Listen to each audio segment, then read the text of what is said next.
देख रहे हैं the daily show with Munir Memon.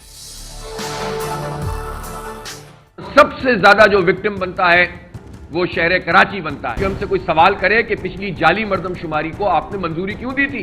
आप हुकूमत में शामिल थे, जब भी आप हुकूमत में शामिल हैं अब भी पैदा करके ये कहना चाहिए कि सिंध का कैपिटल, सिंध का दारुल खिलाफा कराची है और कराची में सबसे ज्यादा डंडी मारी जाती है। आपको वसाइल में भी हक नहीं मिलेगा, आपको पार्लिमानी नुमाइंदगी में भी हक नहीं मिलेगा। सबको आप हक दीजिए, केपी को भी दीजिए, बलूचिस्तान को तो सबसे ज्यादा दीजिए, पंजाब को दीजिए, सबको हक दीजिए, लेकिन हमारा हक न मारिए। देखिए, कुछ लोग हैं जिनका काम है तनकीद करना। नईमुर रहमान साहब का काम ही तनकीद करना है, तो आप 53 क्या हाफिज मेयर नईमुर रहमान साहब, मैं दरख्वास्त देने को तैयार हूँ, लेकिन मैं अकेले दे नहीं सकता, मुझे उनका दस्तखत चाहिए होगा। बट मैं सपोर्ट करूंगा नईम साहब को। और मैं वो उतावले बहुत है, वो शेरवानी उन्होंने काफ़ी दिन पहले सिलवा ली थी।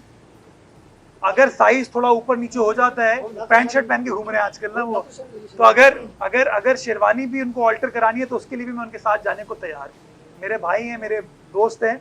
अस्सलाम वालेकुम, आप देख रहे हैं प्रोग्राम मुनीर मेमन के साथ। पाकिस्तान में सियासत के मैदान में बड़ी तब्दीलियां आ रही हैं, जहां पे एक जानिब लाहौर में नज़र आ रहा है कि पाकिस्तान तहरीक इंसाफ के सरबराह जनाब इमरान खान साहब के हवाले से जो वारंट गिरफ्तारी थे उसको मुअत्तल कर दिया गया, तो दूसरी जानिब ये भी देखा जा रहा है कि कराची में जो सूरत हाल है बल्दियाती इंतखाबात के हवाले से वो भी तब्दील हो रही है। काफ़ी कुछ मुतालबात थे और जमात इस्लामी जो कि कराची की एक बड़ी जमात है और पॉलिटिकल रियलिटी है, उसके कुछ मुतालबात थे जिसके हवाले से आज से कराची में एहतजाजी तहरीक का इजहार, एहतजाजी तहरीक का शुरू होना था, लेकिन अब लगता ये है कि शायद जो उनके मुतालबात हैं उनको तस्लीम कर लिया गया। और जो मुख्तलिफ यूसीज में इलेक्शंस के हवाले से जो शिकायत थी, इलेक्शन कमीशन ने उसको एड्रेस करते हुए उसकी तारीख का अनाउंसमेंट भी कर दिया।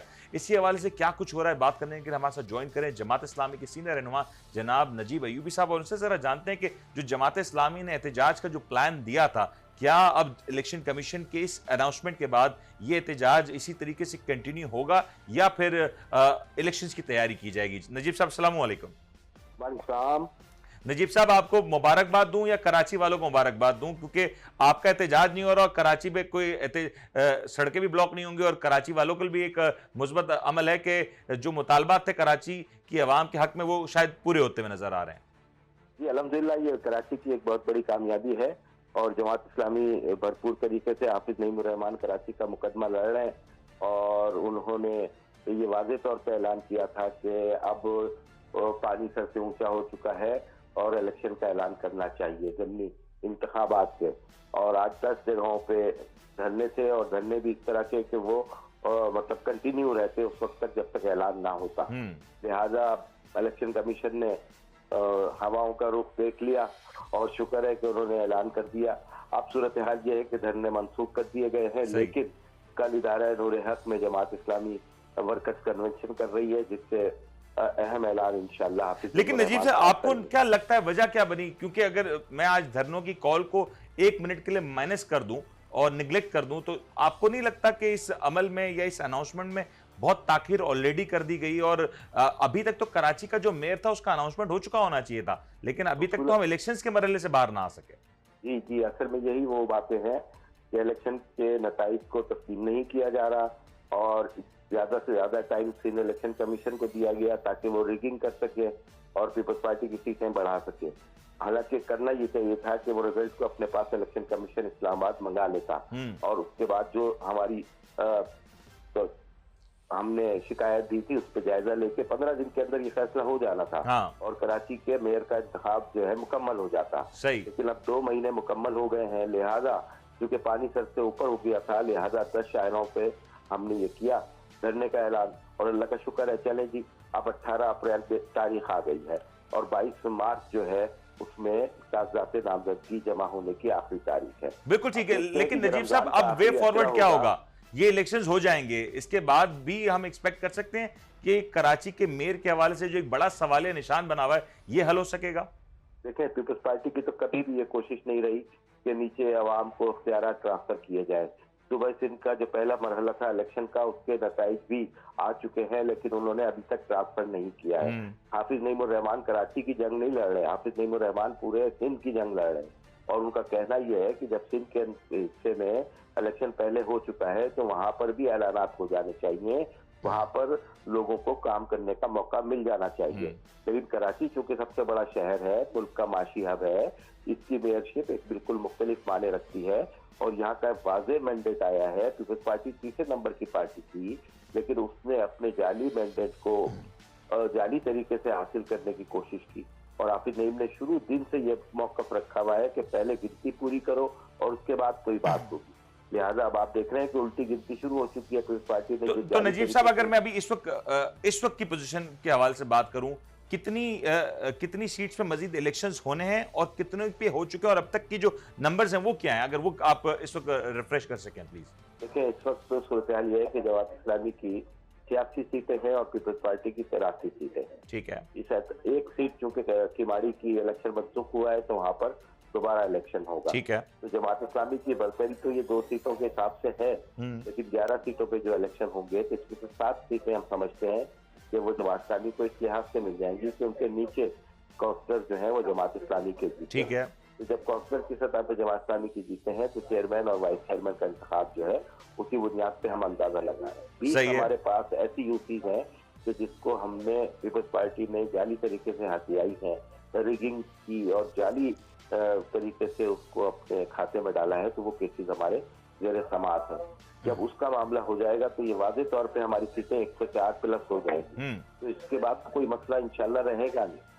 अच्छा नजीब साहब, क्लियरली अगर मैं ना पूछूं तो एक अंदाजा के तौर पे ये बता दें कि कराची के मेयर का मामला अब कब तक हल हो सकता है? क्या ये मई के महीने में हल हो जाएगा या जून के महीने में एक्सपेक्ट किया जा सकता है या इससे पहले भी हो सकता है? देखिए, तरीकेकार ये होता है, सबसे पहले नंबर्स पूरे किए जाते हैं। सही। और चेयरमैन का इलेक्शन हो जाता है उसके नीचे, फिर उसके बाद मखसूस नशिस्तों के ऊपर यही लोग अपने अपने नुमाइंदे उसी कोटे की बुनियाद से इलेक्ट करवा लेते हैं। ठीक है। और जब ये इलेक्ट हो जाते हैं तो एक फुल इजलास तलब किया जाता है, उसके अंदर हाथ उठाकर मेयरशिप का ऐलान होता है। ठीक है, शो ऑफ हैंड के लिए। बिल्कुल ठीक है। ये इलेक्शन का तरीका। तो नजीब साहब, ये जो मसला है, आप इस वक्त यकीनी तौर पे जमात इस्लामी और पीपल्स पार्टी तो आमने सामने है, 2 और अहम फरीक भी तो है ना इस तमाम तर मामले में। अगर मैं तहरीक इंसाफ की बात करूं, उनके पास भी सीट्स हैं, उनका झुकाव भी मैटर कर सकता है। इस वक्त तक क्या इतलात है कि जमात इस्लामी तहरीक इंसाफ में कोई इत्तेहाद है या तहरीक इंसाफ और पीपल्स पार्टी आपस में इत्तेहाद करें, क्योंकि मुतजाद इतलात तो आ रही है दोनों तरफ से। देखिए, ये प्रेस कॉन्फ्रेंस की है पीटीआई के रहनुमाओं ने कि पीपल्स पार्टी उनके चेयरमैन को खरीदने की कोशिश कर रही है और पीटीआई के बारे में तासुर भी ये होता है कि वो किसी के साथ भी मिल सकते हैं उनके नुमाइंदे, क्योंकि उनमें तंजीम का फुकदान है और एक दूसरे की बात पे वो उनके वैसे ही ग्रुप बने हुए हैं।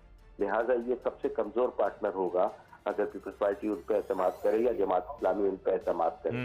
तो लेकिन क्या मैं ये समझूं कि जमात इस्लामी कराची की टॉप लीडरशिप की सिंध की पीटीआई से या कराची की पीटीआई से कोई बात हुई इस हवाले से या कोई मामला हुए इस हवाले से? देखिए, सियासी जमातों में बातचीत का अमल जारी रहता है और रहना चाहिए।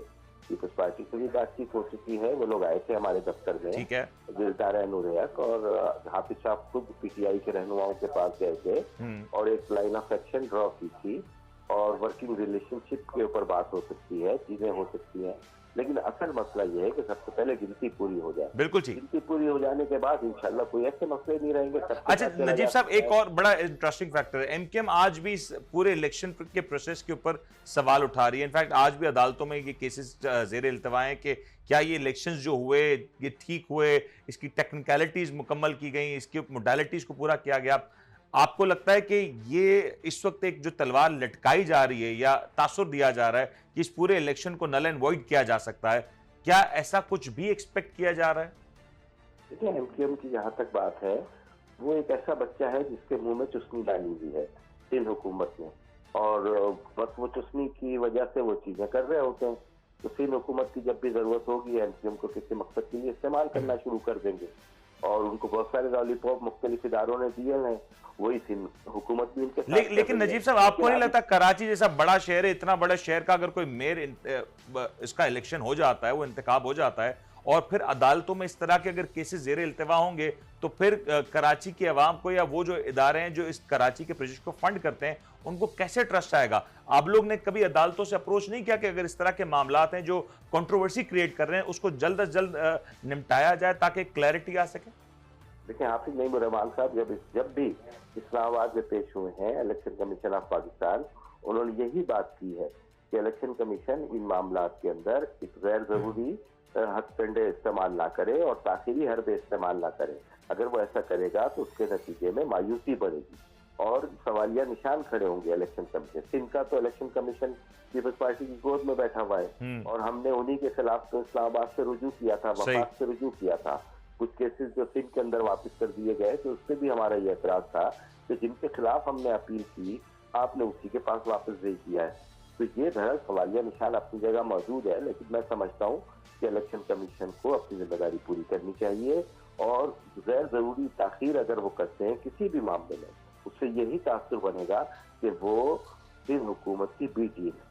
ठीक हो गया, बहुत बहुत शुक्रिया नजीब साहब, आपने हमें वक्त दिया और कराची की मौजूदा सूरत हाल से आगाह किया। ये बात कराची वालों के लिए कम से कम खुशाइंद है कि कराची की सड़कों पर आज शाम से जो धरना या जो एहतजाज एक्सपेक्टेड था जमात इस्लामी की जानिब से वो नहीं किया जा रहा, उसको कॉल ऑफ कर दिया गया। और इलेक्शन कमीशन को भी इस बात का क्रेडिट दे ही देते हैं कि उन्होंने हुई ताखीर तो कुछ बाइस ताखीर भी हुआ और बिल आखिर इलेक्शन कमीशन ने जमात इस्लामी के मुतालबात को सामने रखते हुए इलेक्शंस के हवाले से जो तारीख है उसका अनाउंसमेंट किया और एक्सपेक्ट किया जा रहा है कि अब ये जो बल्दियाती निज़ाम के हवाले से एक बड़ा सवालिया निशान है उन तमाम तर सवालात के जवाब जल्द मिलें और कराची के अवाम जो कि काफ़ी अरसे दराज से एक रिलीफ की मुतलाशी है उसको वो रिलीफ मिल सके जो काफ़ी अरसे से कराची के अवाम के हवाले से ड्यू नज़र आता है। इस हवाले से पाकिस्तान पीपल्स पार्टी का मौक़िफ़ क्या है ये भी जानेंगे। एक ब्रेक लेते हैं, ब्रेक के बाद हाजिर होते हैं। आप देख रहे हैं the daily show with Munir Memon.